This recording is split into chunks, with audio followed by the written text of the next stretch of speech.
Pernahkah Anda bangun di hari Senin dengan perasaan yang berat dan bergumam, andai saja Adam dan Hawa itu tidak memakan buah di Taman Eden. Mungkin aku tidak harus bekerja sekeras ini.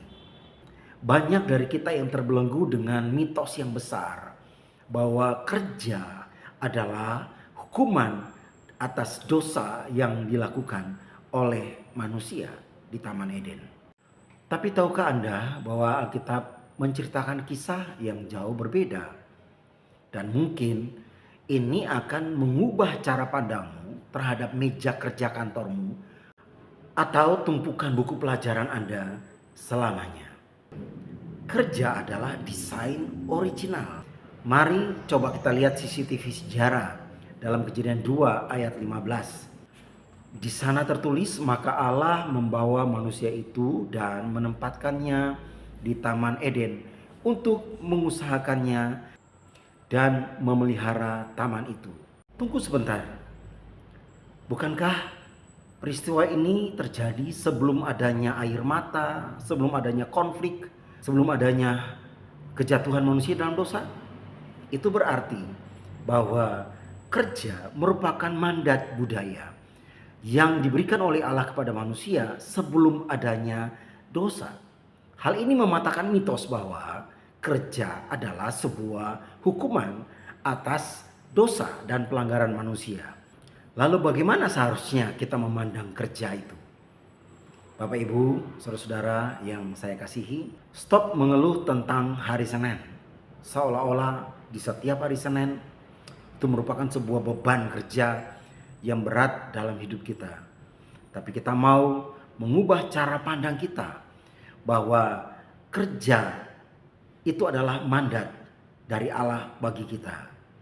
Sehingga kita dapat mengerjakannya dengan sukacita, kita mengerjakannya untuk Tuhan, bukan untuk manusia, bukan untuk diri kita, melainkan melaksanakan mandat suci dari Allah, yaitu kita harus bekerja.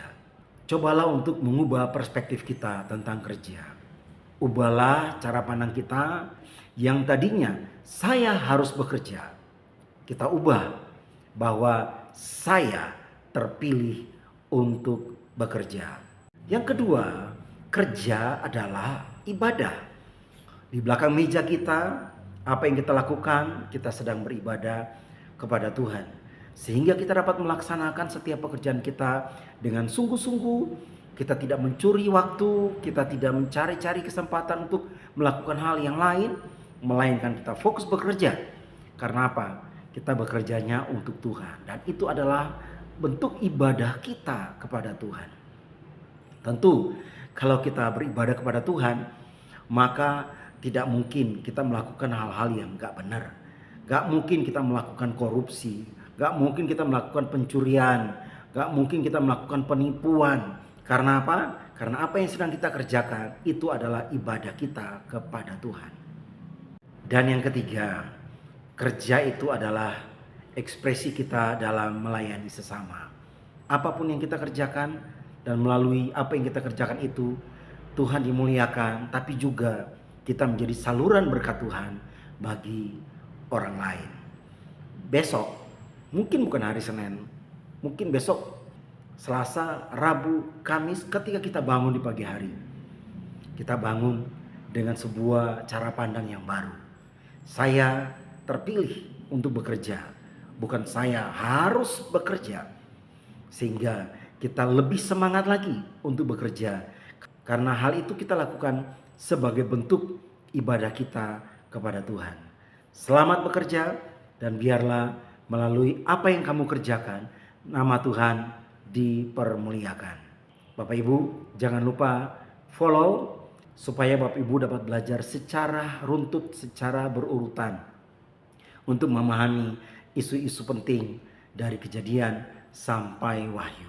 Tuhan Yesus memberkati.